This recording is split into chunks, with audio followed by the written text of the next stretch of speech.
going? This is Alex Yu, and you're watching a Marvel edition of the Ragin Nation Show. This is web series where we're talking about all things matter in the world of Marvel films. This is episode number 115, and in this episode, it's all about X-Men, because X-Men Apocalypse is coming out in 2 days. I will be watching it on Thursday. Super excited. I did an X-Men movie marathon, and I just finished it yesterday, so I am pumped. X-Men Apocalypse has already made $103 million worldwide. It's off to a really, really good start. Now, even though the Rotten Tomatoes score, it's not quite as high as or anywhere close to Days of Future Past, it doesn't matter. I'm a fan of these films. I'm excited to watch it, and I can't wait to see all these characters that we know and love from the comics back on the big screen again. So anyways, let's talk about some X-Men news, or rather mutant movie news from 20th Century Fox. We're going to start off with an update for Wolverine 3. It is filming right now. Not a whole lot of information is known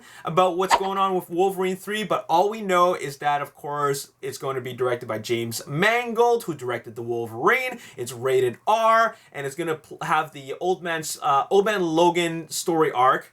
There's casting going on right now. They keep on adding new cast members. Not a whole lot of big names, and we don't really know which character is playing what. But it is filming. That's all we know so far, and Wolverine 3 will be coming out next year.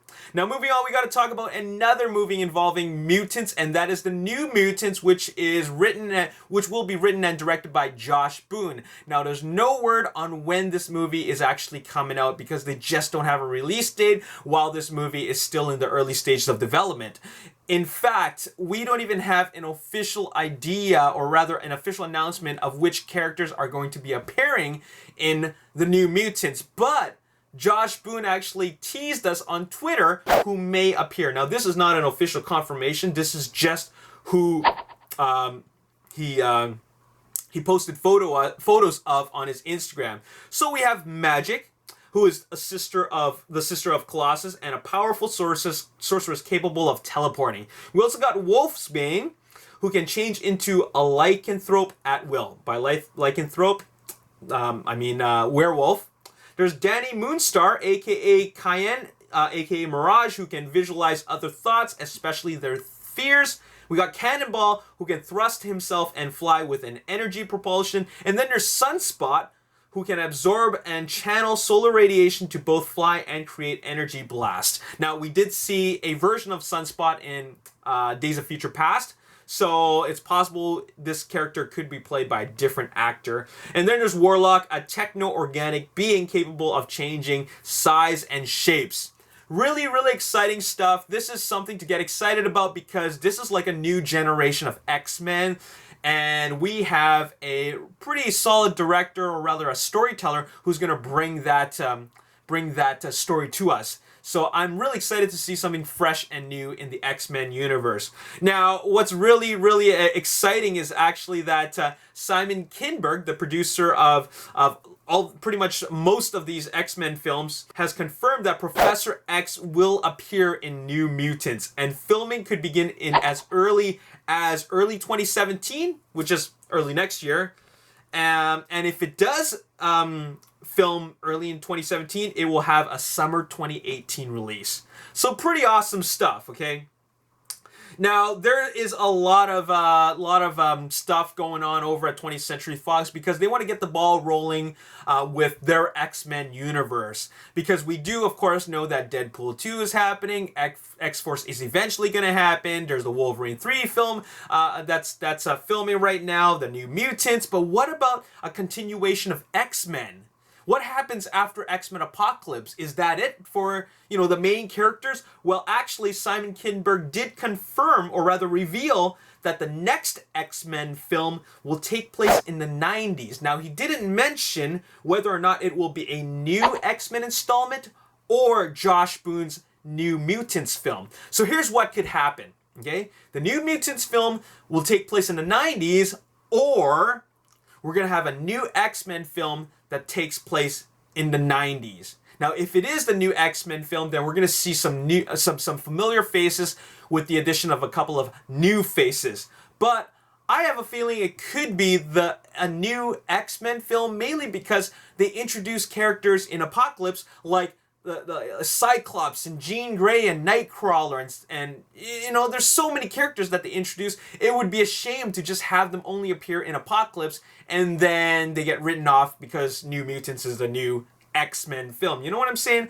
I think that they need to expand the universe, and the New Mutants is an expansion of that as opposed to continuing the timeline. So, you know what? That could happen, and I hope it happens, because when you take a look at the previous X-Men films, I'm talking about post Brett Ratner, we have X-Men First Class that takes place in the 60s. We have X-Men Days of Future Past, which is partially set in the 70s. We have X-Men Apocalypse, which is set in the 80s, and then it would make sense for the next X-Men film, not New Mutants, the next X-Men film to take place in the 90s.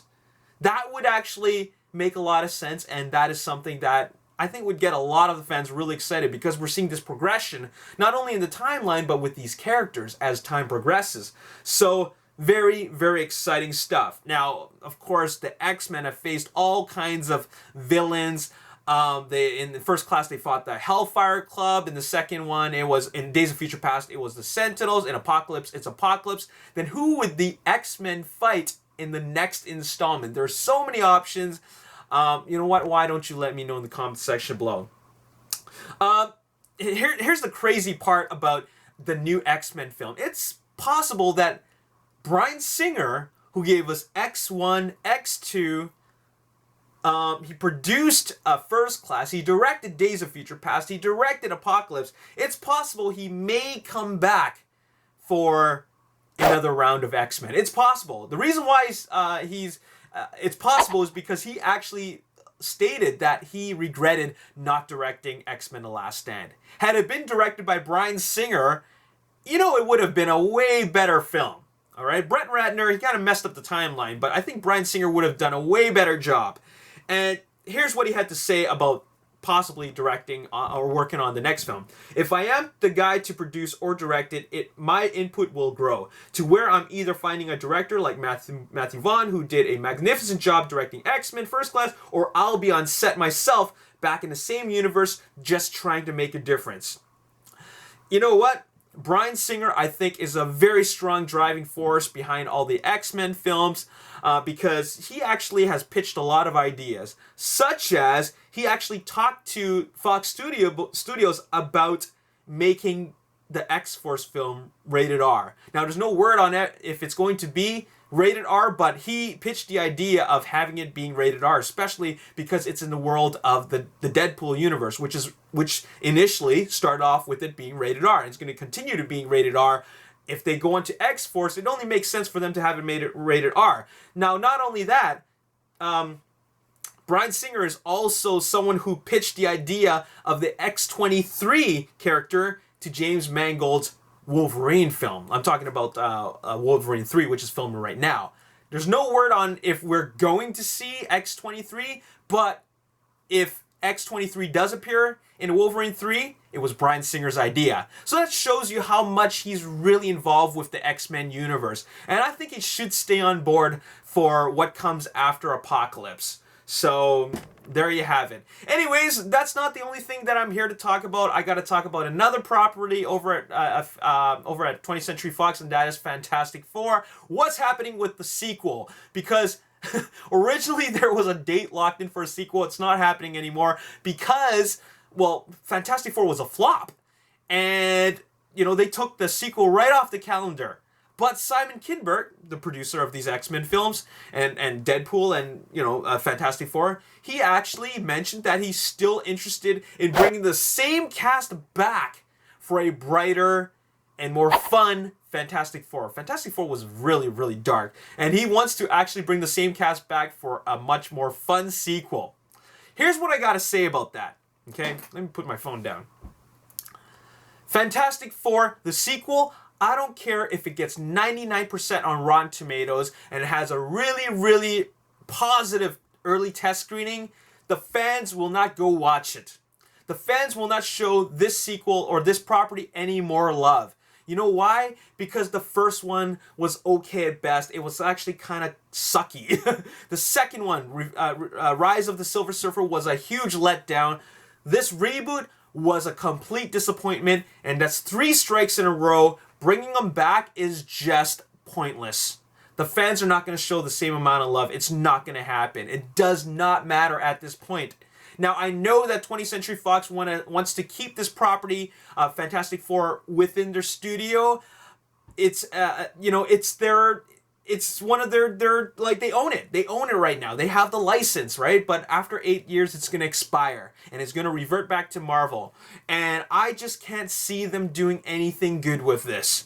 If they want to do something good, they should introduce maybe some of the characters in the Fantastic Four universe into the X-Men universe, and maybe just introduce some villains and have the Fantastic Four's supporting characters like later on. But having a standalone Fantastic Four film, a sequel with the same cast, bad idea. Now, the only thing that I can think of that would be a good idea for Fantastic Four to continue is to just reboot it in the Marvel universe. Have Fox work with Marvel, just like how Sony is working with Marvel with their Spider-Man film. Use the exact same formula and put the Fantastic Four in Infinity War. Make it happen. You know what I'm saying? This is not going to work. Fantastic Four, the sequel, I don't care how good it is. Nobody's going to support it after the abomination that was the Fantastic Four reboot. It ain't going to work. And that's my opinion about this. Fantastic Four 2, bad idea. Simon Kinberg, if you're listening to me, listen to what I have to say. Work with Marvel and bring the Fantastic Four as brand new characters. Do some really good casting. Make some sense out of the story. And you know what? Just bring this franchise, bring this property back to the justice it deserves. Anyways, that's all I gotta say in this video. What do you guys think about anything that I've talked about? Who do you want to see the X-Men fight in the next installment of X-Men After Apocalypse? And who do you think is going to be the antagonist, which is, you know, the villain for the Wolverine 3 directed by James Mangold? Let me know in the comment section below. And as always, if you enjoyed this video and you want to see more, hit the like button, subscribe to the YouTube channel, like me on Facebook, The Ragin Nation. Also follow me on Twitter at Ragin Nation. My name's Alex. Thanks for watching. I'll see you next time. Peace. What's so great about all that is that Kevin Feige did confirm that they have full creative control over how they handle Spider-Man.